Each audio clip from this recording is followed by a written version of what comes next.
Pemirsa, di tengah kesulitan ekonomi yang dirasakan rakyat, harta kekayaan sejumlah pejabat negara justru melonjak. Komisi Pemberantasan Korupsi mengungkapkan sebanyak 70,3% harta kekayaan para pejabat itu naik selama setahun terakhir atau di saat pandemi COVID-19. Wajarkah hal tersebut? Lantas benarkah tingkat pelaporan harta kekayaan pejabat negara para birokrat disebut-sebut tergolong rendah? Berikut laporan utama pandemi. Harta pejabat kok melejit?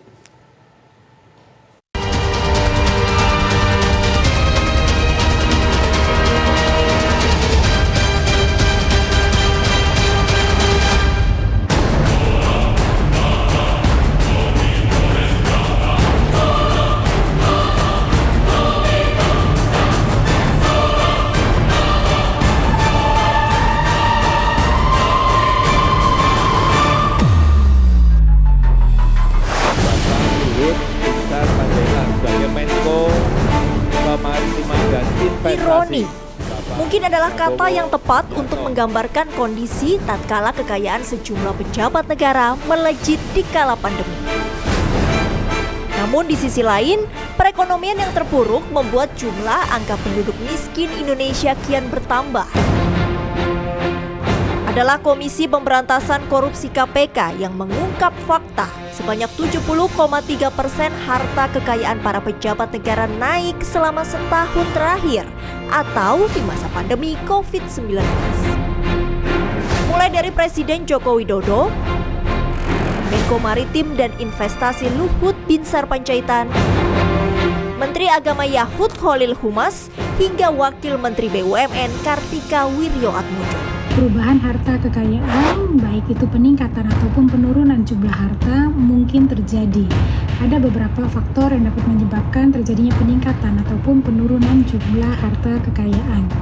Namun yang perlu dipahami adalah bahwa besar atau kecilnya nilai harta kekayaan yang dilaporkan tidak dapat dijadikan ukuran ataupun indikator untuk menilai bahwa harta tersebut terkait atau tidak terkait dengan tindak pidana korupsi. Menteri Jokowi yang juga mengalami peningkatan harta kekayaan adalah Menteri Pertahanan Prabowo Subianto. Tentu ada peningkatan ya, karena sebagian besar harta Pak Prabowo itu adalah dalam bentuk aset ya, aset terutama gedung, kemudian tanah ya. Nah, dalam 3 tahun kalau kemudian ada peningkatan itu hal yang wajar ya, sama halnya ketika pimpinan KPK Deputi juga menyampaikan bahwasannya kalau aset, terkait dengan aset ada peningkatan yang berarti itu hal yang wajar, karena seperti Anda ketahui yang namanya gedung, yang namanya tanah itu setiap tahun pasti ada peningkatan. Oleh sebab itulah itu bukti bahwasannya Pak Prabowo memang secara rutin melaporkan seluruh perubahan harta beliau. Memang yang paling signifikan mengalami peningkatan ada di 2 aset, yaitu aset dan itu bisa diakses publik sebenarnya dengan mudah. Di aset rumah yang di Kertanegara, kemudian ada aset gedung yang di Ragunan. Nah, itu mengalami peningkatan yang di LHKPN itu sekitar 77 miliar. Dengan jumlah yang bisa dibilang fantastis, wajarkah bila para birokrat itu memiliki harta kekayaan yang melonjak di kala pandemi?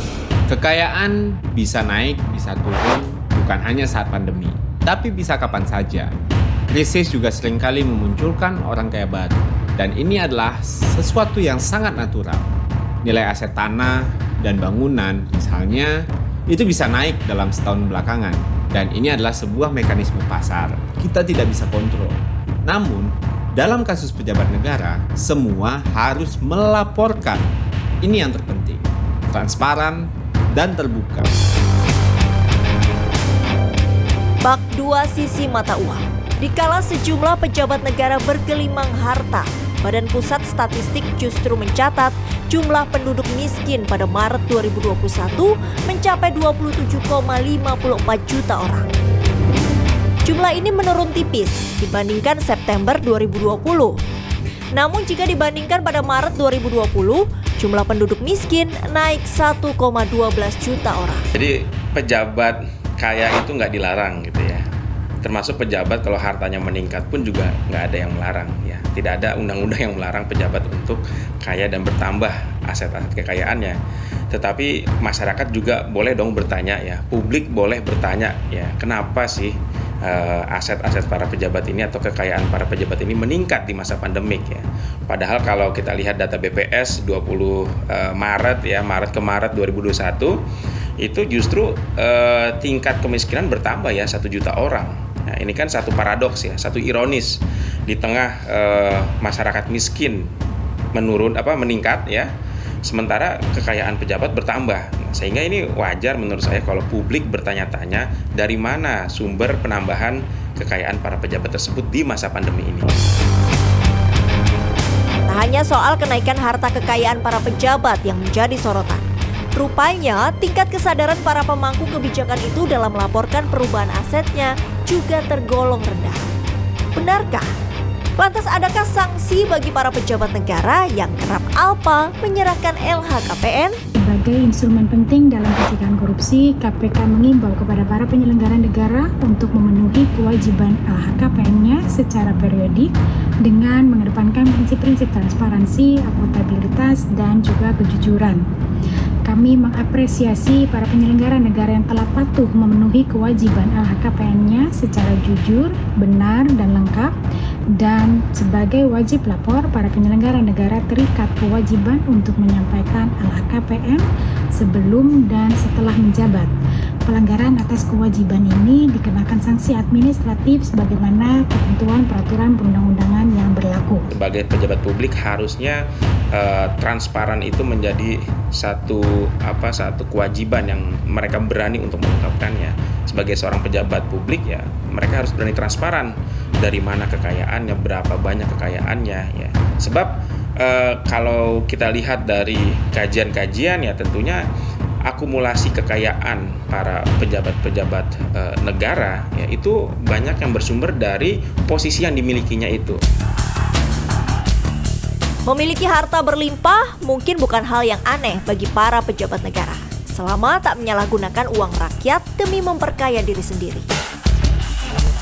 Namun selayaknya, disiplin dalam melaporkan harta kekayaan selalu dilakukan untuk menghadirkan transparansi di ruang publik.